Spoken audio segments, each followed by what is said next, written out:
Hãy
subscribe cho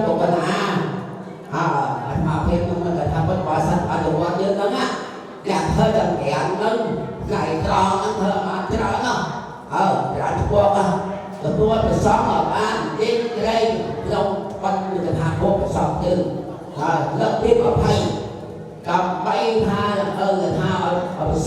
Ghiền Mì Gõ để không bỏ lỡ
dương bật na tao dương ta nhà nó vào ăn bột soi cho ra anh được hái sâu một phép một phun cái đấy à bao phô đi một bài sắc nó ra rồi xong xong bên cái đầm nó bao phô là sâu bật việt đây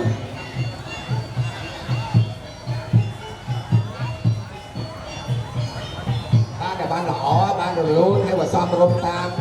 lâu phật sa sana dương thọ là sâu mà sớm chân dương kia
Ở bên đây lại một cái ông lại dòng tới đây rồi.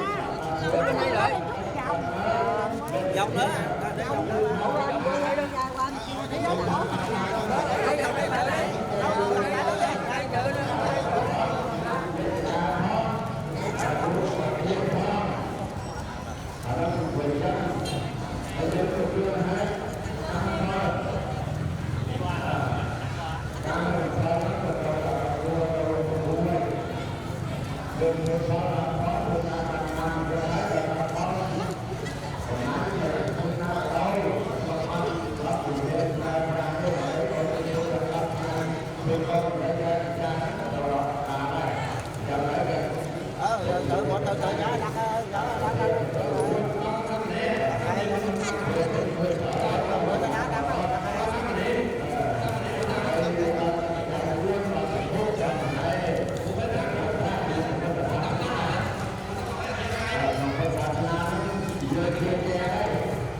Vừa luôn vừa ói vừa đau hay mệt.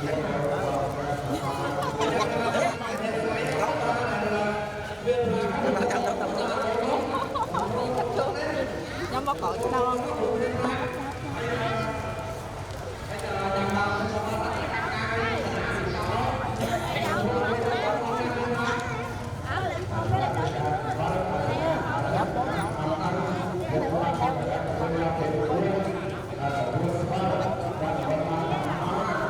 Từ từ chẳng có ai nó muốn từ từ nữa.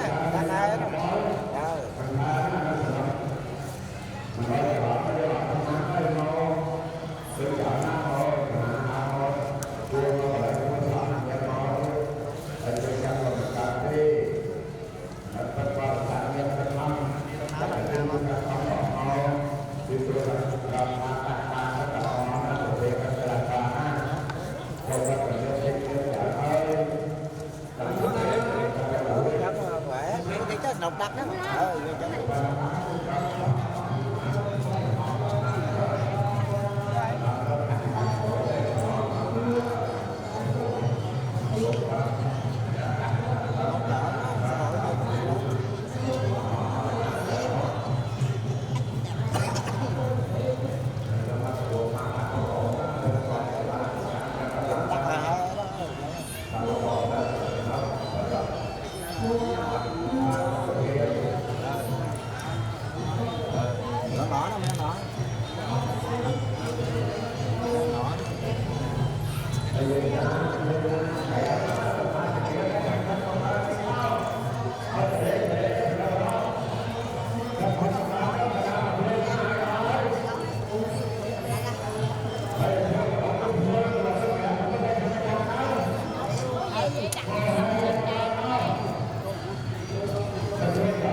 chua bạn kia bạn chua mà hay đó không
trên cầm nắng to máu nắng tao nó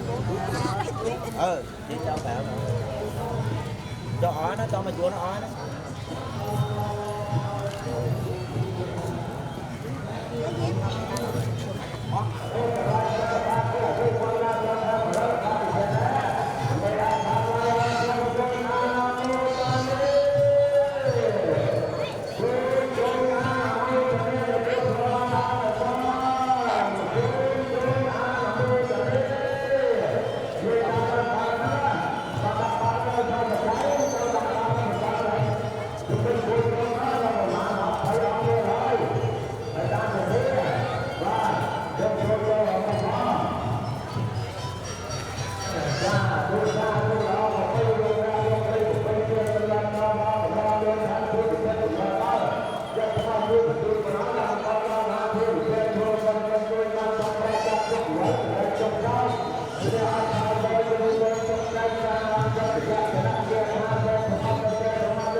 Jangan para pedagang jual para penjual para saya jual orang membuat sana jual kemudian para saya jual dengan baik jual anak muda ini jual anak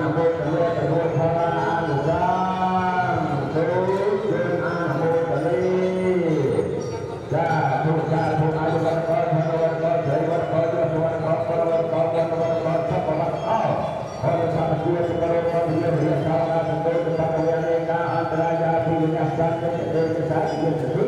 សនារាចារ្យចូលរៀបចំការប្រតិបត្តិអាយុវ័យមកជំនឿការវត្តវិទ្យាសាស្ត្រទៅរកការចាអាយុកាយជួយទៅទីវត្តទៅទៅអាណាមរានីចូលអាណាមរានីទៅភរាអានុសាចូលអាណាមរានី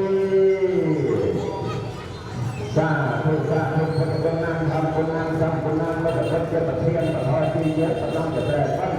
លោកអ្នកបានជាណានាទុពុទ្ធពុទ្ធទេប្រាជ្ញានិការីបច្ចតុពុទ្ធប្រែនេះតែต้องឲ្យអត់អាចនៅទីណាទៅក្រៅលោករត់តាមព្រះបច្ច័យព្រះថាអ្នកអ្វីក៏មានបានណាហើយណាសម្បត្តិបាច់កាត់ផ្ដាច់នៅវត្តសង្សារទៅឲ្យយកបានថតទូស្ដាយរបស់ព្រះត្រៃមហាប្រាជ្ញាវិទ្យាហើយចូលជួបกับពុទ្ធពោធិសត្វហើយប្រកាសថាយុវណាដល់ថាបរិបទវិទ្យានេះដើម្បីអាខាលាយចូលជួយអានមោកានីចូលអានមោកានីចូលអានមោកានី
ចូលគណៈកម្មការគណៈចាត់តាំងយើងរៀបចំផ្លូវបើកផ្លូវបដិប្រគុណព្រះវិជានិង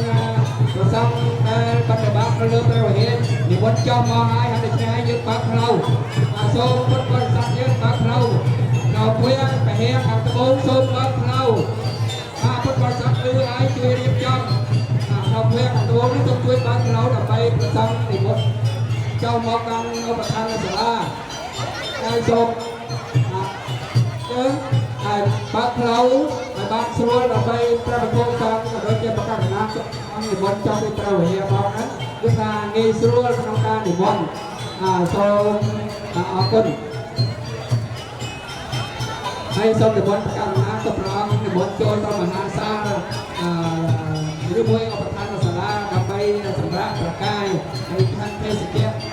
ដល់ថ្ងៃត្រង់និមន្តឡើងដល់ឧបឋានសាលាដើម្បីទទួលផលទៅពេលថ្ងៃត្រង់ជាមួយនឹងចាត់តាំងយើងចាប់ទៀតអសូរប្រាំហើយទឹកសុំមុន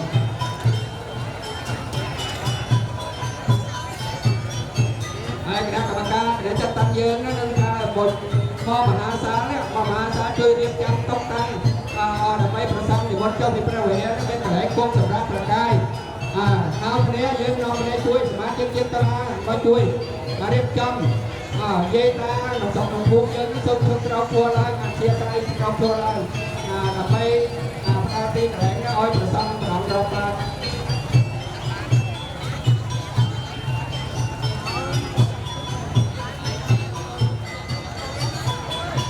គូយើង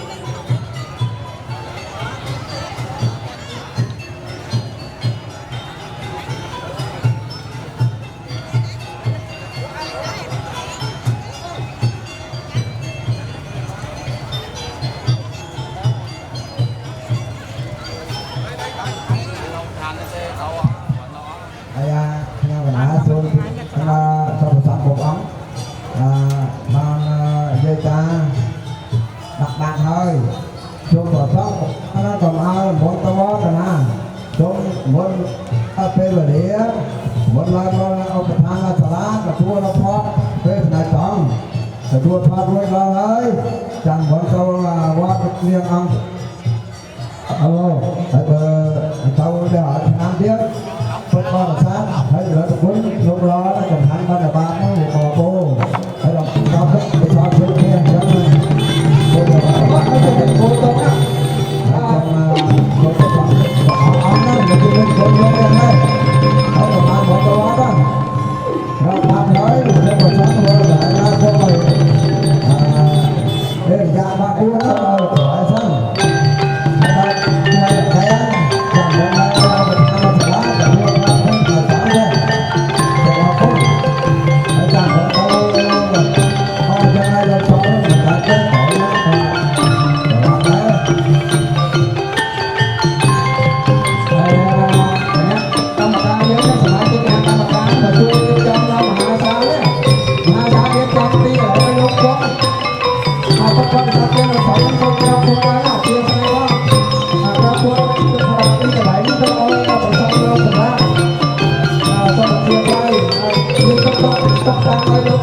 ដើម្បី